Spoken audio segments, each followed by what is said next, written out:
Hey guys, bit of a disjointed homebrew Wednesday today, I'm afraid.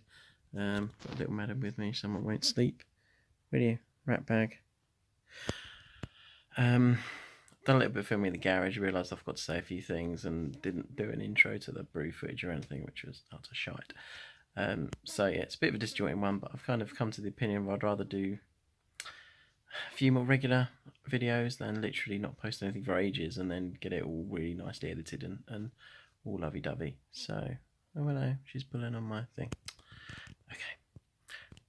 So, first of all, I've got some footage of me doing the Blacktooth grin, which I will cut to now. So, off you go. Right then, today's brew, brought to you by Beer O'Clock Brewing, is Blacktooth Grin version 3. So what have we got? Well, there's a few, what's different from version 2, you'll cry. Well, not a huge amount. Adam's suggestion of adding more roasted malts. Instead of adding more roasted barley, I've added some Carafa 3. So what I've got is 6 kilos of Maris Otter, 500 grams of flaked barley, 500 grams of roasted barley, 500 grams of chocolate malt, 275 grams of Carafa 3, 85 grams of Fuggles hops. 3 grams of those are my lovely homegrown ones. That's all I got this year. Fucking pathetic. Don't know what the alpha acids are, but to be fair, 3 grams out of that is not going to make shit all difference, really. Got brewing sugar there just in case that bugs up the efficiency, and because I want to get it to 6%, because as you know, it is a competition beer. And cross my loof real ale yeast. That's different. I used to use SO4. But this is like Nottingham apparently. So I'm sure it'll be absolutely fine. I've got 2 because last time I used one it struggled a bit. And obviously it's 6%, so it's quite a high OG. Mashing at 68 degrees. Yeah. So that's about it really. I'll pop back once the mash is on. Okay, got a bit of a stressful brew day so far. I attempted to use my friend's mash tun that he bought me, but, my friend gave me his old mash tun. The Rubbermaid one felt really good. Problem is, it's a lot smaller than this one. And I was starting to dough it in, and my wife looked at it and went, she's never seen me mash before, she went, that's not big enough, is it that? I went, yeah, it'll be alright, it soaks up. Got halfway through the grain and realised that it wasn't going to happen.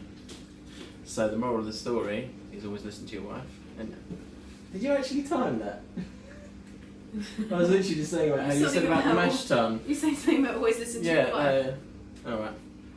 Hello, it's alright. Well, I'll just leave that in because it's funny.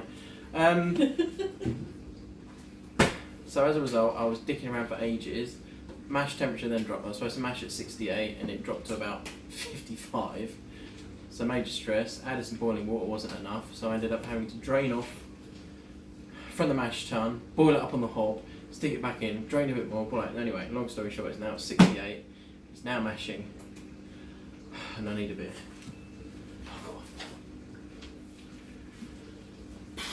So yeah, this is fun. This is why I don't normally video when I'm brewing because, oh, never mind. It's alright though, it's only the competition beer for a beer festival, it's not important, that's all. Anyway, I'll come back once the mash is done and we'll start the boil. Okay. So, mash is done, finally. The reason I'm doing it outside is because I just can't stand how the kitchen gets so steamed up when I do this. And I'm whispering because it's nearly 1 o'clock in the morning. I'm doing a massively late night brew. So, here goes the one and only hop edition because it's a stout. In it goes. The problem I have as well when I'm doing brews is my boiler. It's supposed to be 30 litres, but it plainly isn't because I've still got a load of water left in there that I'm going to have to tip in gradually over time because if I do it all in now it will just boil over. But hey ho, such is life. So that's now on for an hour and see you when we get back. Right, so that was the famous brew day then. I'd stopped filming after that because I was just really stressed out and just nightmare. But the good news is that my efficiency was pretty good. I actually scored higher than I thought I would. So I was aiming for an OG of 1062 and I got 1066. So that's definitely going to be over 6%. As you saw, I had the sugar on standby because I was half expecting to balls it up. But in the end, I did alright. So yes, all's well that ends well. Hopefully I've got to see how it ferments out first. So next up I've got just a little bit of footage of what's going on in the garage. Sorry, the brew cave. So I'll switch to that now and you can see what's going on with that as well. Okay, so I've got my firm fridge, which you've all seen, lovely. Now first thing is I switch the door open, so now I can open it this way, which is much better. And I've got a tube heater. Now the reason it's currently up on glass is because basically the lead was too short for the heater. And the lead's too short for this, so I need to get some extension leads. So this kind of has to be basically stuck here. But yeah, I've got lovely temperature control now. Basically, I hastily had to stick that in because it was starting to get too cold. And I have my competition-winning, hopefully, Blacktooth Grin fermenting out at the moment. I took a little bit of brew day footage, but it was really late and it started to get stressy. But I'll post a little bit up for you for a giggle.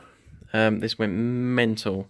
2 packs across my loof yeast, and it went shit went everywhere. I had to spend ages cleaning it up the other day because I didn't want to leave it all hanging around to get sticky and horrible. Yeah, so that's fermenting at 19 degrees.